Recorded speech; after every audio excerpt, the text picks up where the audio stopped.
Hello everyone, welcome to my blog channel. So guys, তো আমি এসেছিলাম বর্ধমান।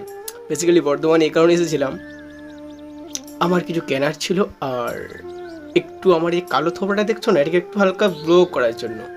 না মানে খুবই কালো তো, যাই হোক একটু ফর্সা তো হতে হবে। দেন আমি অ্যান্ড আমার ভাই চলে আসি বর্ধমান। আর বর্ধমান আসার সাথে সাথে সেলুনে ঢুকি, আর ঢোকার সাথে ক্যাট মারতে লাগি। তারপর চশমাটা খুলে বসে যাই দাড়ি ট্রিম করার জন্য। তারপরে আমার দাড়ি ট্রিম করার পরে মুখে আটা ময়দা কী সব লাগিয়ে দিয়েছে গাইস, জানি না কী সব লাগিয়েছে। দেন কেমন লাগছে বলো এই লুকটাতে? না মানে আমি সেকেন্ড টাইম করলাম এই ধরনের দাড়ির লুকটা, গুন্ডা গুন্ডা লাগছে, বাট আমি তো গুন্ডা না, খুব ভদ্র ছেলে, হোয়াট এভার। তো তারপর কেমন লাগছে প্লিজ কমেন্টে জানিও এই লুকটাতে। তারপর চলে আসি বাইরে বেরিয়ে, অ্যান্ড আসার পরে কিছু খেতে ইচ্ছে করে, মনটা বলে কিছু খাই। তারপর চলে যাই একটা মিষ্টির দোকানে। এখানে অনেক রকম মিষ্টি দেখছিলাম, বাট অতটাও ভালো লাগেনি, সিরিয়াসলি মিষ্টি অতটা ভালো লাগে না। তারপর বললাম দুটো দই নিই, তো দুটো দই নিয়ে নিয়েছি আমি অ্যান্ড আমার ভাই। তো তারপরে সাইডে গিয়ে খাওয়ার জন্য যাচ্ছি, বাট এখানে লেখা আছে খাবেন, খেয়ে নিজের জিনিসটা ঠিক জায়গায় ফেলিবেন, ডাস্টবিনটাকে ঠিক জায়গায় ফেলিবেন। বাট এবার তো আমি দই খাই, যেখানে যেটা ফেলতে হয় সেখানে সেটা ফেলে দেবো, অত পড়ার দরকার নেই। বাট দইটা আলাদা লেভেলে ভাই, গরমটা হেভি ছিল, তো দইটা জাস্ট ওয়াও লেগেছে। দেন তারপর চলে আসি স্মার্ট বাজারে। আর এই স্মার্ট বাজারে ঢোকার সাথে সাথে ওখানে একটা স্টাফ বলে ওঠে, দাদা আমি তোমার রোস্ট ভিডিও দেখি। ভাই কি বলবো, আলাদা লেভেলে স্যাটিসফাই, কি বলবো guys, thank you so much. ভাই আমি জানি অতটা বড় আমি ইনফ্লুয়েন্সার না, আর অতটাও পপুলারিটি না আমি, বাট আমাকে যে এই যে একটা দাদা বললো যে তোমার ভিডিও দেখি, ভাই মানে মন থেকে বলছি আলাদা লেভেলের ভালোবাসা একটা, জাস্ট লাভ ইউ ব্রো।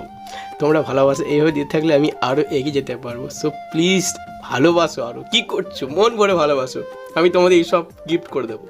না মজা করছিলাম, ভালোবাসো, উল্টে আমিও ভালোবাসা দেবো। তো তারপর এই ভাই কিছু দেখাশোনা করছিল এদিক ওদিক করে, এইসব কি হোয়াট এভার সংসারীয় জিনিস আমার পছন্দটা। দেন তারপর আমি চলে আসি সেকেন্ড ফ্লোর। পোপো করে চলাতে যাচ্ছে এদিক করে।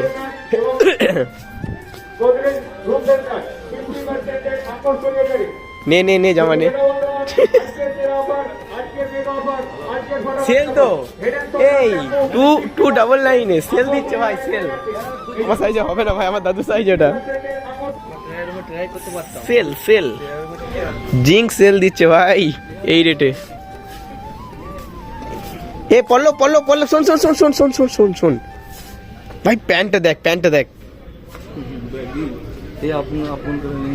কিসকা है ভাই? এই জামাটা যদি নি আমার এল, মানে আমার 14 গুষ্টি ঢুকে যাবে এখানটায়।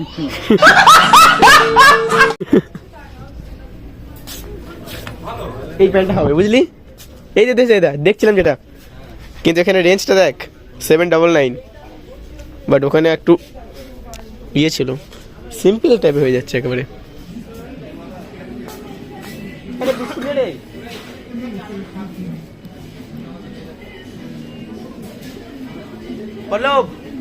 পল্লব এটা খাওয়ার জন্য নিলে ভালো হয় না, চিজ।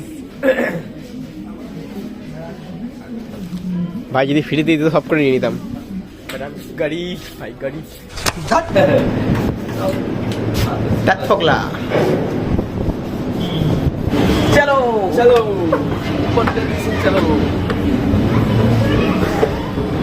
কাজ না থাকলে মানুষ কি করে?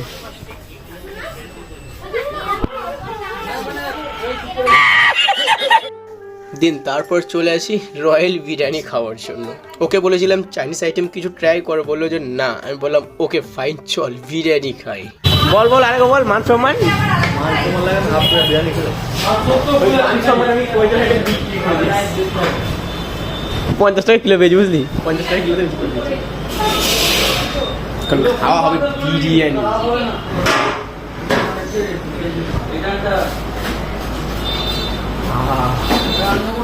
অল্প করে ওকে।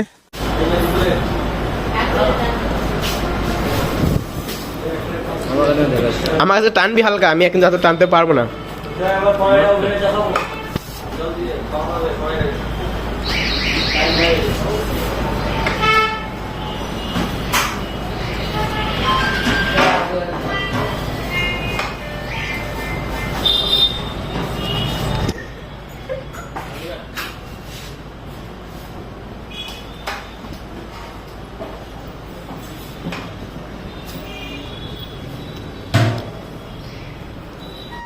তো আমাদের বিশ্বযুদ্ধ শেষ হয়ে গেছে। তো তারপর আমরা বেরিয়ে আসি রোডে, আর রোডে আসার পর মনে পড়ে বিরিয়ানি যখন খেয়েছি হালকা কিছু ঠান্ডা পেটে দিই, তো পেপসিটাই চোখে পড়ে অ্যান্ড পেপসিটাই নিয়ে নিই। দেন তারপর খেতে খেতে প্ল্যাটফর্মের দিকে এগোই। হ্যাঁ, হেঁটে হেঁটেই যাচ্ছিলাম, পয়সা নেই ভাই, প্রথমে বলেছি গরিব। তো তারপর চলে আসি ট্রেনে, আমাদের ট্রেন ধরে চললাম বাড়ি।